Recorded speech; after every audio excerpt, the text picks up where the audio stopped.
Automated Garage back today, and I want to give a little bit of a intro to this with, I'm not making fun of the person that bought this truck.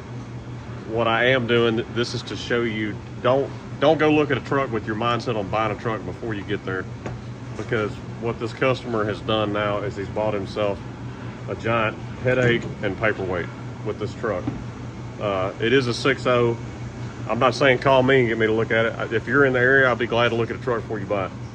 Go find someone like me or someone that you trust if you're not sure about something you're looking at to buy before you buy something like this. So let me turn you around and go over some of the problems and a lot of the things that we found on this just in 20 or 30 minutes here of working on the truck. So this is a 2005 Excursion 6.0. It is studded, but it's got a blown head gasket or a cracked head already. He came over here and he was talking about he was losing coolant, doesn't know where it's going. And I immediately looked at the degas bottle. I said, did this look this way when you bought the truck? He said, yeah. I said, did you ask him about it? He said, yeah, they didn't know what it was. I said, well, that's either a blown head gasket or you got a cracked head, one of the two. So he's losing coolant like crazy. He brought it back today to have a rear axle seal done because he's going to go on a trip and I pull a boat through the Ozarks. I said, it's not something you want to do with the blown head gasket either. I said, you're going to be putting coolant in it every 20 or 30 minutes. So whatever, he kind of writes that off, says he's going to do that anyways because he doesn't have an option. So pulls up today and the degas bottle is sitting there. What would you describe the sound as?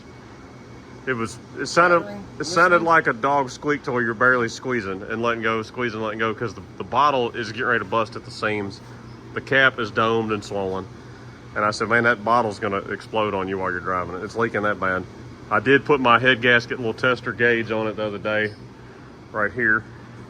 And as soon as we pull out of the driveway and driving, I got 20 pounds of pressure because I put a new cap on it to make sure the cap was holding, because the one he had on it was not holding at all. It was done from all the pressure that had been on it. So comes back for the axle seal today. Bubba tears it apart.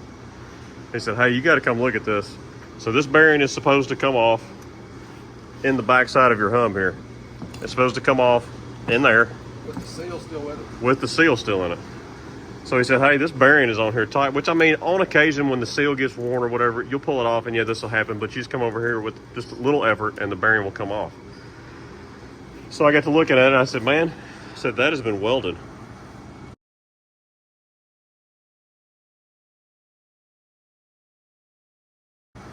So why, I don't know how this happens, never seen this.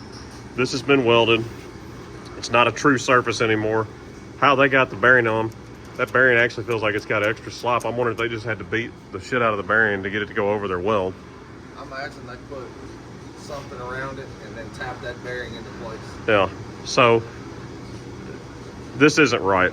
None of this is right. You're probably not setting the bearing preload right either, because if this bearing has that much force to get on there, I don't know. So this is leaking gear oil here and not so much the seal at this point.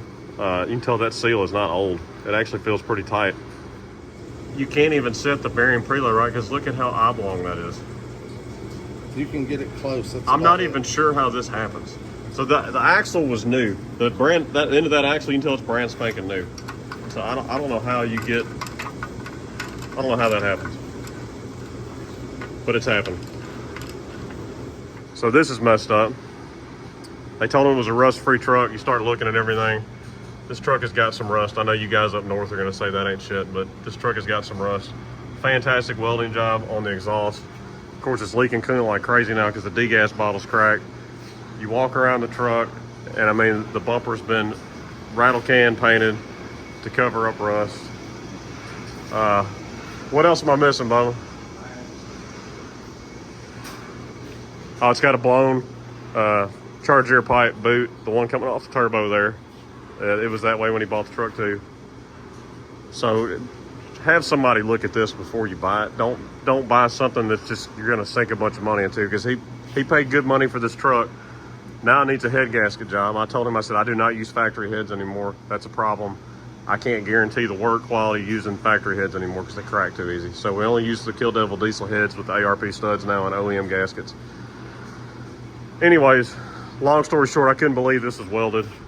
And just be careful what you buy. Look at it good. If you don't trust yourself looking it over, have somebody else look it over for you. So this is a very quick video, just trying to inform y'all. I feel bad for the guy. It's not our fault. I mean, technically it's not his fault either, but if you're not sure about, man, I just saw something else on this damn door. That's like rusted all the way through right there. You see that door? Yeah. It's patched. Right there. Have somebody look a truck over for you.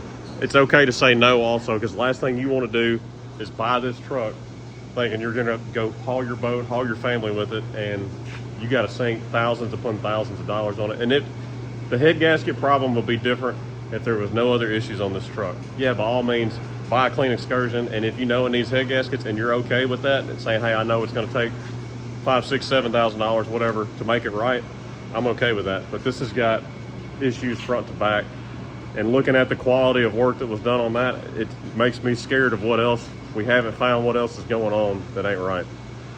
So this is Automated Garage signing out. Go check out other content. We appreciate y'all watching. We're here if you need us. AutomatedGarage.com, Facebook and Instagram. We'll holler at y'all later.